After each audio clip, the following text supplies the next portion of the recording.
Okay, so just continuing on through lesson three, I'm actually on page 88, and where we're starting to work with basic shapes. And I just wanted to give you another look at what the textbook is teaching you how to do.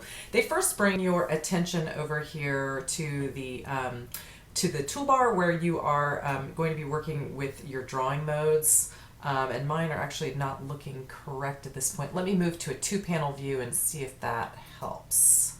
There we go. So we see my different drawing modes, okay? So if you opened up and you weren't able to see under this little square box under a square or an outlined area, that means that you need to flip your toolbar to being a two-column view. And so this is saying that you draw in normal mode. So when we talked about stacking order, this is whenever you open a new document in Illustrator, create something by default, meaning automatically when you start, unless you tell Illustrator to do otherwise, your stacking order for your objects is going to, you're going to be drawing on top. You're going to be placing things on top, much like we do in nature when we put things on top of one another.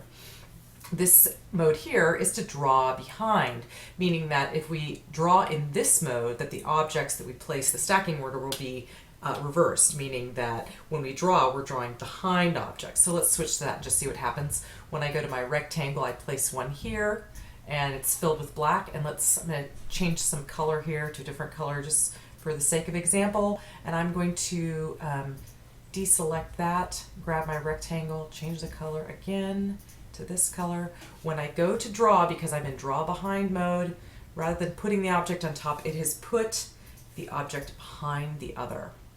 Okay, this option here is the draw inside mode, and it's a little bit more sophisticated than where we are right now, but what draw inside does is it allows us to draw inside the object. I'm going to just test, and actually it's brought that behind. I'm going to bring that forward, and what this should do is create a clipping mask when we're all done, meaning that rather than this being a working type object, the object that becomes nested within the other object.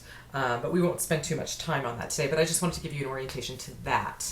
The other thing that you're asked to do within the lesson on basic shapes is that you need to know how to create rectangles. As you've just seen me do, I went up and grabbed my rectangle tool and selected that. I'm going to change back to draw on top, and it just allows me to create any number of rectangles here on the page. A lot of what you're going to see is that the notion of creating shapes in Illustrator is they can be done by hand, where you actually literally draw them with the pen tool, which we're not going to get into yet, or the idea of creating various shapes of different shapes and compounding them together. So for example, to create an ice cream cone, you might take a triangle and superimpose on top of that a circle, and then you can create that ice cream cone shape.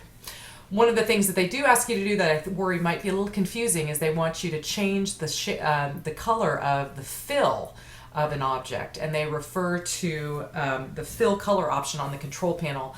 When I first did this, I looked up and saw it and went to change it, and I didn't realize it because they looked so visually similar. I selected the graphic style panel, which is not the one we need. For the fill color, we actually go over here and we can see the different swatches of colors available to us. So make sure that you're looking in the right location on the control panel to change your fill color. And I'll change that to this really bright fuchsia. This is probably the ugliest color palette I could create. Anyway, just some tips.